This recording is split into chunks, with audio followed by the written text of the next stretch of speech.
High BP లేదా hyper tension అనేది ఈ మధ్య కాలంలో చాలా సర్వసాధారణం అయిపోయింది. ప్రతి ఇంట్లోని కూడా ఈ బీపీ పేషెంట్లు ఉండడం అనేది కామన్ అయిపోయింది. అంటే ప్రతి సంవత్సరం కూడా ఈ సంఖ్య అనేది పెరుగుతూ వస్తుంది. ఈ బ్లడ్ ప్రెషర్ మీరు మైండ్ కామ్గా ఉంటే కనుక లో లెవెల్లో ఉంటుంది. అదే మీరు ఎగ్జైట్ అయినా లేదు అంటే స్ట్రెస్లో ఉన్న ఈ బీపీ రేజ్ అవడం అనేది మనం గమనిస్తాం.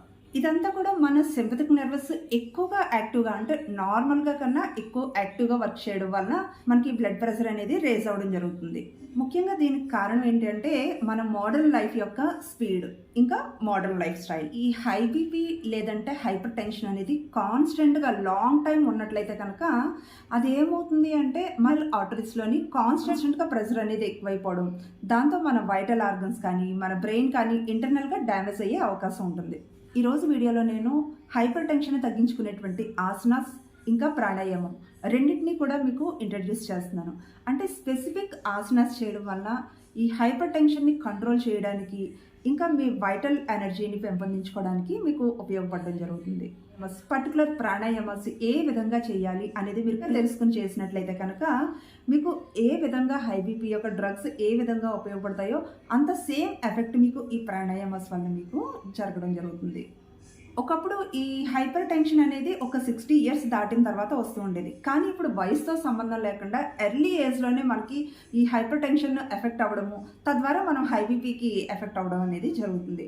అసలు దీనికి కారణం ఏంటి అంటే మన లైఫ్ స్టైల్, ముఖ్యంగా స్మోకింగ్ చేసే వాళ్ళకి, లేదంటే ఒబేస్లో ఉన్న వాళ్ళకి, ఇంకా జంక్ ఫుడ్స్, సాల్ట్ ఫుడ్స్ ఎక్కువగా తీసుకునే వారికి, ఇంకా స్ట్రెస్, ఎక్కువ కొలెస్ట్రాల్ ఉన్నటువంటి ఫుడ్ తీసుకునే వారికి, డయాబెటీస్ కంట్రోల్లో లేనప్పుడు హై బీపీ ఇంకా హార్ట్ ప్రాబ్లమ్స్ కూడా వచ్చేటువంటి అవకాశాలు ఎక్కువగా ఉంటాయి. ఇవన్నీ కాకపోయినా అన్ని బాగానే ఉంటాయి. ఎలాంటి స్మోకింగ్ చెయ్యరు, తర్వాత అండర్ వెయిట్లో ఉంటారు, తర్వాత బయట ఫుడ్స్ ఏవి తినరు, తర్వాత కొలెస్ట్రాల్ అన్నీ కూడా కంట్రోల్గానే ఉంటుంది. కొంతమందికి ఈ హై బీపీ అనేది ఎఫెక్ట్ అవుతూ ఉంటుంది. కారణం ఏంటంటే స్ట్రెస్.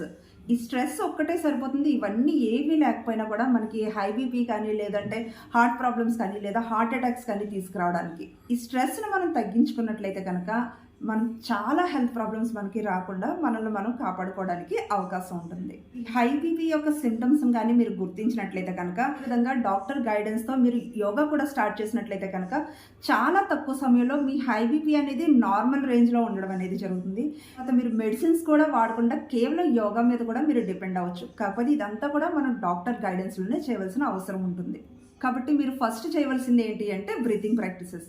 ఈ breathing practices and simple exercise మాదిరిగా మనకి ఎక్సర్సైజ్ అవుతుంది, బాడీ ఫ్లెక్సిబిలిటీ అండ్ ఇంకా మనకి బ్రీతింగ్ కూడా పూర్తిగా ప్రతి సెల్కి అందడం జరుగుతుంది. సో దానివల్ల మనకి హై బీపీని కంట్రోల్లోకి తీసుకురావడానికి, ఆసనాలు చేయడానికి, మనల్ని ప్రిపేర్ చేయడానికి మనకి ఈ బ్రీతింగ్ ప్రాక్టీసెస్ అనేవి మనకి ఉపయోగపడడం జరుగుతుంది. నిలబడి చేయగలిగితే నిలబడి చేయొచ్చు, లేదా మీ కండిషన్ కొద్దిగా ఇబ్బందిగా ఉంది అనుకుంటే కనుక మీరు కూర్చుని చేయొచ్చు, లేదంటే మీరు మంచం మీద చక్కగా రిలాక్స్గా ఉండి కూడా చేయొచ్చు.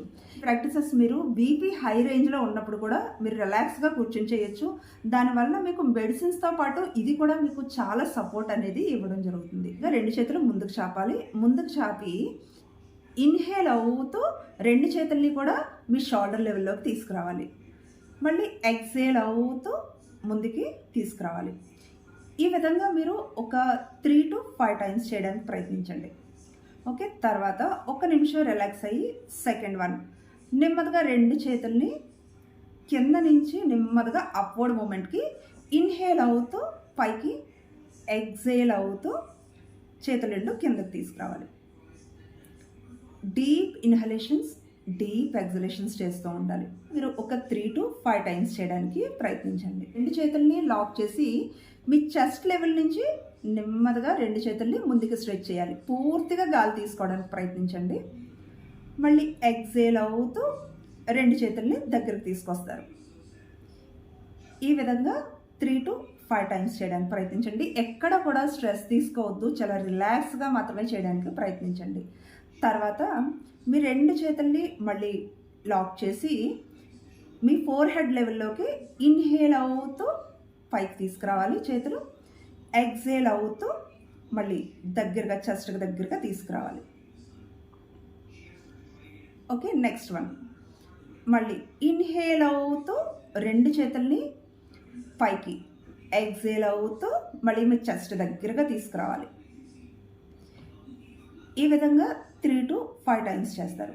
తర్వాత మార్జరీ ఆసన్. మీరు క్యాట్ పోజ్ అండి, ఈ విధంగా ఉంటారు. పోస్చర్ ఈ విధంగా ఉంటుంది.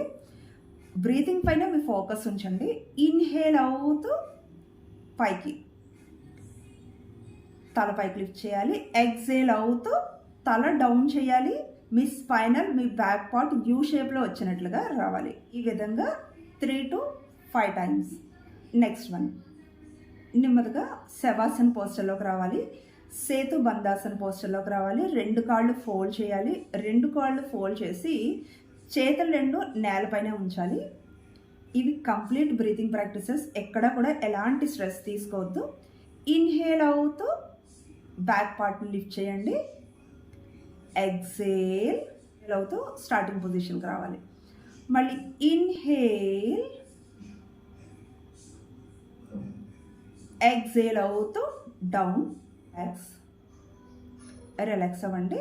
రిలాక్స్ అయిన తర్వాత 2 చేతుల్ని పైకి చాపాలి. 2 చేతుల్ని పైకి చాపి నేల మీద ఆంచి నెమ్మదిగా మీ లెఫ్ట్ లెగ్ ఫోల్డ్ చేసి రైట్ లెగ్ని ఇన్హేల్ అవుతూ కాలు పైకి లిఫ్ట్ చేయాలి. ఎక్సేల్. చేతులు ఈ విధంగా పైకి చాపి ఉంచడం వల్ల మీ లంగ్స్ పూర్తిగా ఎక్స్పెన్షన్ అవ్వడం జరుగుతుంది. పూర్తి గాలి మీరు తీసుకోవడానికి ఇది అవకాశంగా ఉంటుంది. ఈ విధంగా ఒక 3 to 5 టైమ్స్ చేసిన తర్వాత లెఫ్ట్ లెగ్తో చేయాలి. Same as it is right leg fold చేసి లెఫ్ట్ లెగ్తో ఇన్హేల్, కాలు రిలీజ్ చేయాలి. రిలాక్స్. తర్వాత బోత్ లెగ్స్. మీరు బోత్ లెగ్స్తో చెయ్యగలను అంటే చెయ్యండి, లేదు అంటే చెయ్యొద్దు. ఏ మాత్రం స్ట్రెస్ కానీ ప్రెజర్ కానీ తీసుకోవద్దు. ఇది మన ప్రెజర్, మన స్ట్రెస్ని తగ్గించడానికి మాత్రమే మనం చేస్తున్నాం అనే విషయాన్ని మీరు గుర్తుంచుకోవాలి. బోత్ లెగ్స్ 2 కాళ్ళు కలిపి inhale, exhale, relax. Complete relax అయిపోండి. ఈ బ్రీతింగ్ ప్రాక్టీసెస్ అనేది మీరు స్టార్టింగ్ ఒక 5 days పాటు చేయండి. ఈ 5 days చేసిన తర్వాత మీ బీపీ లెవెల్ కొద్దిగా తగ్గడం అనేది మీరు గమనిస్తారు. మీ సిమ్టమ్స్ అనేవి మీకు కంట్రోల్లోకి రావడం అనేది మీరు గమనిస్తారు. ఇలా గమనించిన తర్వాత అప్పుడు ఈ సెకండ్ పార్ట్లోకి మీరు ఎంటర్ అవ్వచ్చు. సెకండ్ పార్ట్లో మీరు చేసేది మండూకాసనం. వజ్రాసనంలో నుంచి 2 చేతుల్ని పైకి చాపి నెమ్మదిగా వెనక్కి ఫోల్డ్ చేసి ఈ విధంగా కూర్చుంటారు. బ్యాక్ స్పైనల్ అంతా కూడా స్ట్రైట్గా ఉండాలి. ఇలా కూర్చున్నప్పుడు మీ లంగ్స్ ఎక్స్పెన్షన్ అవ్వడం జరుగుతుంది. పూర్తిగా మీరు గాలి తీసుకోగలుగుతారు. అదేవిధంగా మీ హార్ట్కి సంబంధించి హార్ట్ పార్ట్ అంతా కూడా చుట్టూ ఉన్నటువంటి మజిల్ అంతా కూడా మీకు ఎక్స్పెన్షన్ అవుతుంది. సో దానివల్ల మీకు హై బీపీని కంట్రోల్లోకి తీసుకురావడానికి, ఇంకా హార్ట్ ప్రాబ్లమ్స్ ఉన్నవారికి కూడా ఈ ఆసనం చాలా చక్కగా ఉపయోగపడడం అనేది జరుగుతుంది. ఒకవేళ మీకు వజ్రాసనంలో కూర్చోవడం కష్టంగా ఉన్నట్లయితే కనుక ఈ విధంగా మీరు మామూలుగా సుఖాసనంలో ఉండి చేయొచ్చు. తర్వాత ఆసనం సేతు బంధాసనం. ఇది చాలా ఎక్సలెంట్ ఆసనం అండి. మన హార్ట్ అండ్ లంగ్స్కి స్ట్రెంగ్త్ పెంచుతూ ఉంటుంది. కాబట్టి ఇది తప్పకుండా మీరు రెగ్యులర్గా ప్రతిరోజు చేసినట్లయితే కనుక మీకు చాలా ఉపయోగం ఉంటుంది. ఇలా శవాసనంలో ఉండి నెమ్మదిగా 2 కాళ్ళని ఫోల్డ్ చేస్తారు. చేతులు రెండింటినీ కూడా మీ కాళ్ళ దగ్గర లాక్ చేసి ఉంచుతారు. ఒకవేళ మీకు ఇలా ఉండడం కష్టంగా ఉంటే కనుక 2 చేతుల్ని నడుము కిందగా ఉంచి చేతుల సపోర్ట్తో నడుమును పైకి లిఫ్ట్ చేసి ఉంచుతారు. ఓకే, ఇలా మీరు ఉండగలను అన్నంత వరకు ఉండండి. ఎప్పుడైతే మీకు ఇబ్బందిగా అనిపిస్తుందో అప్పుడు మీరు నెమ్మదిగా రిలీజ్ అయిపోవచ్చు. ఓకే, రిలాక్స్ అవుతారు. రిలాక్స్ అయిన తర్వాత నెక్స్ట్ ఆసన్ ఉస్ట్రాసన్. ఈ ఉస్ట్రాసన్ కూడా మన లంగ్స్ స్ట్రెంగ్త్ కానీ మన హార్ట్ స్ట్రెంగ్త్ పెరగడానికి, అక్కడ ఏమైనా బ్లాక్స్ ఉన్నట్లయితే కనుక వాటిని రిలీజ్ చేయడానికి, మంచి బ్లడ్ సర్క్యులేషన్ ఇంప్రూవ్ చేయడానికి ఉపయోగపడడం జరుగుతుంది. వజ్రాసనంలో నుండి నెమ్మదిగా మీరు యాక్చువల్గా ఈ విధంగా చేస్తారు. ఈ ఉస్ట్రాసన్ అనేది ఈ 2 కాళ్ళని ఈ విధంగా ఉంచి చేతులు 2 వెనక్కి ఉంచి తల వెనక్కి లూజ్గా వదిలేసి ఈ విధంగా చేస్తారు. ఒకవేళ మీకు ఈ విధంగా చేయడం కష్టంగా ఉంది అనుకుంటే కనుక జస్ట్ ఈ విధంగా మోకాళ్ళ మీద స్టాండ్ అవ్వండి. మోకాళ్ళ మీద స్టాండ్ అయ్యి నడుము మీద చేతులుంచి స్లోగా వెనక్కి ఎంత వీలైతే అంతవరకు, అంటే మీరు కంఫర్ట్గా చేయగలిగినంత వరకు వెనక్కి డౌన్ అవ్వండి. ఇలా రిలాక్స్గా ఉండి డీప్ ఇన్హలేషన్స్, ఎగ్జలేషన్స్ చేస్తూ ఉండాలి ఆసనంలో ఉన్నప్పుడు. తర్వాత నెమ్మదిగా రిలీజ్ అయ్యి రిలాక్స్ అవుతారు. 3 ఆసనాలు కూడా హై బీపీని కంట్రోల్లోకి తీసుకురావడానికి ఉపయోగపడడం జరుగుతుంది. అయితే ఇవి ఎంత సమయం చేయాలి అంటే ఒక అట్లీస్ట్ 5 to 10 seconds చేయడానికి ట్రై చేయండి. అంటే మీరు ఎంత సమయం ఉండగలిగితే అంత సమయం ఉండడానికి ట్రై చేయండి. కానీ రిపీటెడ్గా అంటే ఒక ఆసనాన్ని ఒకసారి చేసి వదిలేకుండా మళ్ళీ సెకండ్ టైం ఇంకా చేయగలిగితే థర్డ్ టైం కూడా చేయడానికి ప్రయత్నించండి. ప్రతి ఆసనానికి మధ్య తప్పకుండా రిలాక్స్ అవ్వాలి. ఓకే, ఇది అయిన తర్వాత ప్రాణాయామ పార్ట్. ఈ ప్రాణాయామానికి వచ్చేటప్పటికి కంప్లీట్ రిలాక్స్గా ఉండాలి, మీ మైండ్ రిలాక్స్గా ఉండాలి, ఎలాంటి ఆలోచనలు చేయకుండా చక్కగా మీరు సుఖాసనంలో లేదంటే వజ్రాసనంలో మీకు ఎలా కంఫర్ట్గా ఉంటే అలా కూర్చోవచ్చు. ఓకే, ఇలా కూర్చుని నెమ్మదిగా చంద్రభేదన ప్రాణాయామం, లెఫ్ట్ సైడ్ బ్రీతింగ్ తీసుకుని రైట్ సైడ్ రిలీజ్ చేస్తారు.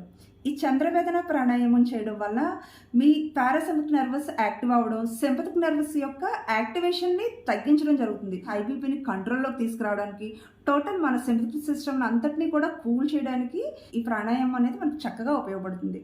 ఓకే, ఈ విధంగా మీరు అట్లీస్ట్ ఒక 5 మినిట్స్ అయినా చేయడానికి ప్రయత్నించండి. ఇలా చేసిన తర్వాత కొన్ని క్షణాలు మెడిటేషన్. ఈ మెడిటేషన్ చేసేటప్పుడు మీ ఫోకస్ అంతా కూడా మీ బ్రెత్ మీద ఉంచండి. లేదు అంటే కనుక మీకు మీ ఇష్టదైవం ఎవరైతే ఉన్నారో వాళ్ళ మీద మీరు ఫోకస్ ఉంచండి. ఏ ఆలోచన చేయొద్దు, కంప్లీట్ రిలాక్స్గా ఉండాలి, కంప్లీట్ ఫోకస్డ్గా ఉండడానికి ట్రై చేయండి. కానీ ఏది చేసినా కూడా మీరు అంటే ఆసనాలు చేసినా, ప్రాణాయామం చేసినా, మెడిటేషన్ చేసినా ఎక్కడ కూడా ఎలాంటి ప్రెజర్, ఎలాంటి స్ట్రెస్ తీసుకోవద్దు. ఈ 3 కూడా మీకు హై బీపీని కంట్రోల్లోకి తీసుకురావడానికి, ఇంకా ఫర్దర్గా మీకు హార్ట్ ప్రాబ్లమ్స్ రాకుండా ఉండడానికి కూడా మీకు చక్కగా ఉపయోగపడడం జరుగుతుంది. ఈ వీడియో మీకు నచ్చినట్లయితే కనుక తప్పకుండా నా ఛానల్ని సబ్స్క్రైబ్ చేయండి. ఇంకా లైక్ చేసి మీకు తెలిసిన వారికి కూడా షేర్ చేయండి.